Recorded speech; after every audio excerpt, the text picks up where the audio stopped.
मानव का मन एक उलझी हुई पहेली है। हजारों विचार मनुष्य के मन में चलते ही रहते हैं। मन ही मनुष्य का सबसे बड़ा मित्र है और मन ही मनुष्य का सबसे बड़ा दुश्मन है। वास्तविकता में मन हमारी सेवा के लिए बना है, हमारे सुख के लिए बना है, ताकि मन का उपयोग करके हम जीवन में सफलता, शांति, आनंद, हर प्रकार की प्रसन्नता को हासिल करें। लेकिन हो उल्टा रहा है। मन हमारे हिसाब से नहीं चलता, हम मन के हिसाब से चलने लग गए हैं। वास्तविकता में मन हमारा नौकर है, लेकिन मन की हर बात मानते मानते हम मन के गुलाम हो गए हैं। हम ही मन के नौकर हो गए हैं। लोग जिंदगी में करना तो बहुत कुछ चाहते हैं, पर कहते हैं कि मन नहीं करता, पढ़ाई में मन नहीं लगता, काम में मन नहीं लगता। सुबह जल्दी उठना तो चाहते हैं, पर मन नहीं करता। अपने जीवन शैली को बदलना चाहते हैं, पर मन नहीं मानता। अब जिस मन को आपसे ऑर्डर लेना चाहिए, आपके हिसाब से चलना चाहिए, वही मन आपको ऑर्डर देता है, आपको अपने हिसाब से चलाता है। आप कल्पना करें किसी ऐसी दुकान की, किसी ऐसी कंपनी की, किसी ऐसे घर की जहां मालिक की न चलती हो, नौकर की चलती हो। जहां नौकर मालिक के हिसाब से नहीं चलता, मालिक को नौकर के हिसाब से चलना पड़ता है।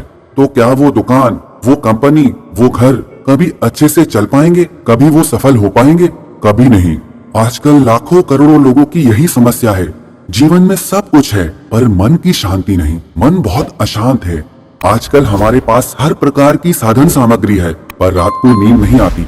चिंताओं में ही सारी रात गुजर जाती है। मन बहुत बेचैन रहता है।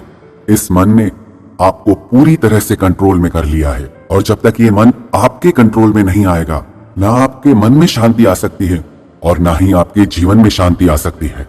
मन में अशांति आने का सबसे बड़ा कारण है स्पीड, गति। जब किसी विचार से आपके मन की स्पीड तेज हो जाती है, तो आपका मन शांत नहीं रह सकता। चाहे वो विचार खुशी का हो, चाहे दुख का हो। लोगों को लगता है सिर्फ दुख की वजह से मन अशांत है, पर आपने कभी गौर किया, जब आप बहुत ज्यादा खुश होते हैं तो भी आपको नींद नहीं आती, तो भी आप बेचैन हो जाते हैं। स्पीड आपके मन की शांति को छीन लेती है।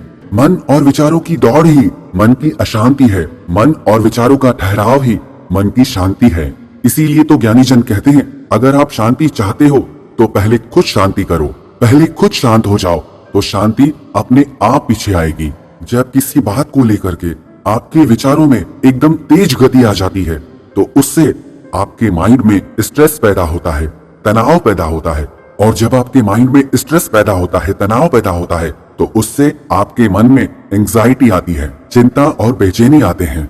और इस सारे चक्र को अगर आप रोकना चाहते हैं, तो किसी भी विचार के साथ अपने मन को इतना ज्यादा अटैच ना करें कि आपके थॉट्स पावर की स्पीड बहुत तेज हो जाए, मन के विचारों की गति बहुत तेज हो जाए, क्योंकि भागता हुआ मन कभी शांत नहीं हो सकता। श्रीमद् भगवद गीता में अर्जुन ने भगवान कृष्ण से पूछा, चंचलम ही मनः कृष्ण प्रमाथि बलवद दृढ़म तस्याम निग्रहम मन्ये वायोरिव सुदुष्करम। अर्जुन कहते हैं, आप जो ज्ञान, योग और आत्मा की बातें बताते हैं, वो सब बहुत अच्छी हैं, मुझे भी सुनने में बहुत अच्छी लगती हैं, पर मैं क्या करूं? ये मन बहुत चंचल है और बहुत ही बलवान है। जैसे वायु की गति को रोकना नामुमकिन है, बहुत मुश्किल है, ऐसे ही मन की गति को भी रोकना मुझे बहुत मुश्किल लगता है। अर्जुन जो एक वीर योद्धा है, जिसके बल और शक्ति से मानव तो क्या, देवता तक भी डरते थे, वो ये कह रहा है कि ये मन मुझसे कंट्रोल में नहीं होता, बहुत ताकतवर है, इसकी गति बहुत तेज है। और जैसा मैंने बताया कि मन की अशांति का क्या कारण है, उसकी तेज गति। जब तक इस मन की तेज गति धीमी नहीं होगी, तब तक आपका मन कभी शांत नहीं हो सकता। इस पर भगवान कृष्ण ने अर्जुन से कहा, असंशयम महाबाहो मनो दुर्निग्रहम चलम अभ्यासेन तु कौन्तेय वैराग्येण च गुह्यते। श्री कृष्ण अर्जुन से बोले, हाँ तुम सही बोल रहे हो, ये मन सच में बहुत चंचल है और बहुत ही कठिनता से वश में आता है। लेकिन हे कुंती पुत्र अर्जुन, लगातार अभ्यास करने से और वैराग्य से इस मन को वश में किया जा सकता है। अभ्यासेन तु कौन्तेय वैराग्येण च गुह्यते। अब कृष्ण कौन से अभ्यास और कौन से वैराग्य की बात कर रहे हैं? अभ्यास का अर्थ है प्रैक्टिस। आपको लगातार प्रैक्टिस करनी है, क्योंकि अभी तक ऐसा होता आया है कि मन ने हमेशा अपने हिसाब से आपको चलाया है। अब अगर आप मन को कंट्रोल करना चाहते हैं, तो आपको अपने मन का हर ऑर्डर मानने से इनकार करना होगा और इसकी लगातार प्रैक्टिस करनी होगी। कुछ लोग प्रैक्टिस करते तो हैं, अपने डिसीजंस भी लेते हैं और उसके हिसाब से कुछ दिन चलते भी हैं, लेकिन थोड़े दिनों बाद वो सब कुछ छूट जाता है और पहले की तरह हो जाता है और मन में वही अशांति वापस आ जाती है। इसीलिए आपको निरंतर अभ्यास करना है। और दूसरी चीज बताई, वैराग्य। वैराग्य का ये अर्थ नहीं है कि आप घर छोड़कर जंगलों में भाग जाएं।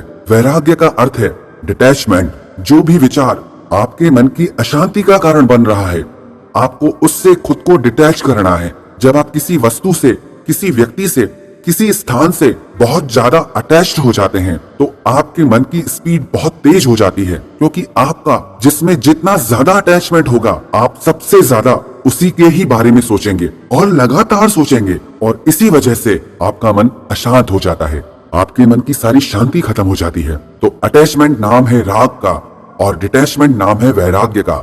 अगर आप श्री कृष्ण की बताई इन दोनों बातों को जिंदगी में फॉलो कर पाए, अपने मन से ऑर्डर लेने की नहीं, अपने मन को ऑर्डर देने की आपको प्रैक्टिस करनी है, और रोज करनी है, लगातार करनी है। और दूसरी चीज, जो भी विचार आपके मन की शांति को डिस्टर्ब करता है, आपके मन में अशांति लाता है, उन विचारों से आपको अपने मन को डिटैच करना है, अलग करना है। अगर आपने ये दोनों चीजें कर ली तो विश्वास रखना, आपके मन में, आपके जीवन में शांति और प्रसन्नता हमेशा बने रहेंगे।